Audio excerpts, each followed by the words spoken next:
Welcome back students in our this session, and this is your assignment number 7, and in this session I'm going to teach you about the pollination and the agents of pollination.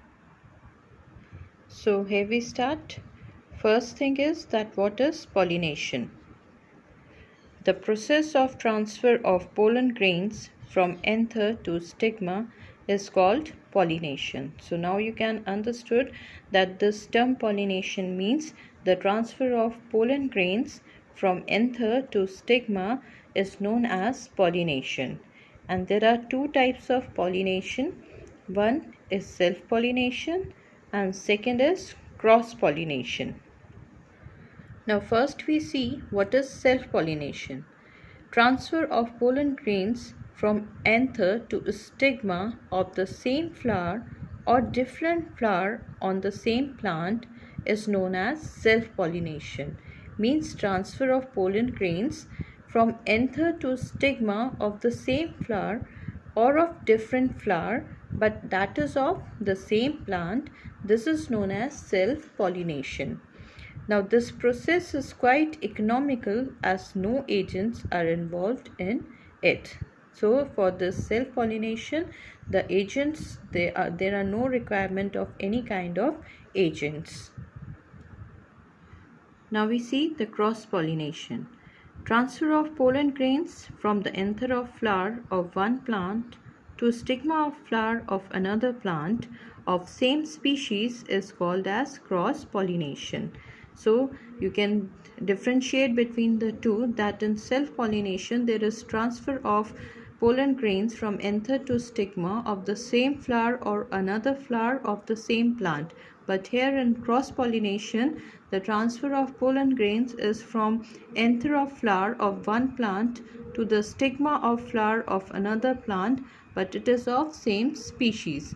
So this is known as cross-pollination. So these are the two types of pollination, and one is cross and one is self-pollination.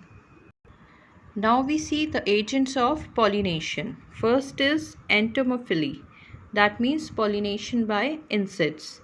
Second is anemophily, that is pollination by air. Third is hydrophily, and that is pollination by water. And fourth is ornithophily, that is pollination by bird. So we study it in detail.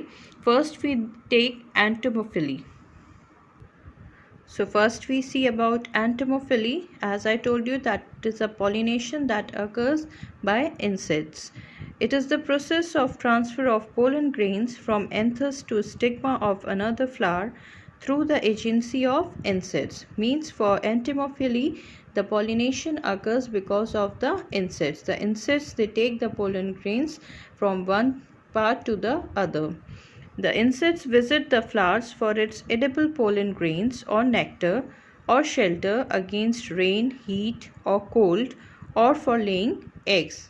The insects, they take place in the flowers and for collecting the nectar from the flowers, for collecting the pollen grains from the flower, and for getting the shelter in the flowers, and for laying the eggs. And in this way they are responsible for the pollination of the pollen grains. While performing these activities, they also perform pollination, and while doing all these activities, they undergo the process of pollination. Now we see the insects pollinated plants are characterized by, first, the plants are beautiful in color. They are showy and brightly colored corolla. They have a brightly colored petals, as well as they are very showy plants. Second point is sweet scented floral parts. All those plants which undergo the entomophily pollination, they are sweet, they have a sweet scented floral parts. Third point is they are small flowers. Fourth is the presence of nectar glands. In those plants, the presence of nectar glands is very necessary. Fifth is production of edible pollen. Sixth is sticky nature of pollen grains and stigma. They have the sticky nature, and that is why the insects stick to the pollen grains. Now the example of such plants are salvia, China rose, pea, sunflower, and marigold. These are the name of few of the floral plants in which this insects pollination occur. The common insects which help in pollination are bees, butterflies, moths, flies, beetles. Bees are the most common pollinators. Among all these, the bees are the most common pollinators. So this is the pollination that occurs because of the insects. Now we see the second part. The second pollination is anemophili. The agent of this is by air. The process of transfer of pollen grains from the anthers to the stigma of another flower through the agency of wind. Means for this the wind is necessary. With the help of wind, with the help of air, the pollen grains they transfer from one flower to the other flower. The wind pollinated flowers are characterized by number 1, absence of nectar. In these kinds of plants there is absence of nectar. Second is flowers are colorless, odorless and not showy. Now for this the pollination, the plants in which pollination is because of the air, in those kind of plants the flowers are colorless, odorless means they do not have any smell and they are not showy. Third point is absence of calyx and corolla. They do not have calyx as well as corolla. Fourth is plants generally grow in groups. These plants they grow in groups. Fifth, pollen grains are light and dusty. As I told you about the pollen grains, so in these kinds of plants the pollen grains they are very lighter in weight and they are in the form of dust. Abundant production of pollen grain because of high wastage, and they have a abundant production of pollen grains. Abundant means the production of pollen grains is occurs in means they occur a lot of pollen grains. Stigmas are hairy and well exposed to catch windborne pollens. The stigma of these plants they are hairy and they can collect the pollens which blow with the help of the air. And the example of the such plants are maize, grass, wheat and pine plant. Now we see the third agent of pollination, and that is hydrophily, that is pollination by water. It is the transfer of pollen grains to the stigma of another plant which occurs through the agency of water. Means for this the agent of pollination is water. Now the water pollinated plants are characterized by, first point, pollen grains are long, filamentous, unwettable and swim under the water. First point for these kinds of plants are that the pollen grains they are long and they are filamentous in shape and they are unwettable and they can easily swim in water. The male flower gets detached and float on the surface of water. Now in these water plants the male flower they detached and they can able to float on the surface of water. Third point is the stigma of the flower is large, sticky and well exposed. Now the pollination by water may occur above or under the surface of water.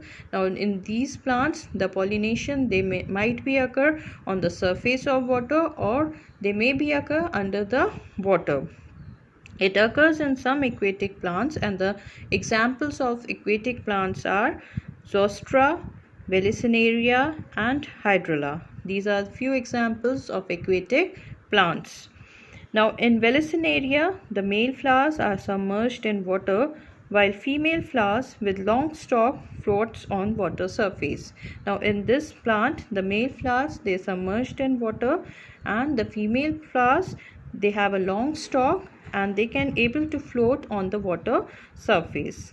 At maturity, male flowers gets detached from plant and float on the surface of water, and when the plant gets mature, the male flowers they detached from the plant and they start floating on the surface of the water. When these flowers come in contact with the female flowers, Then the pollen grains are shed onto the stigma of female flower, and thus pollination takes place.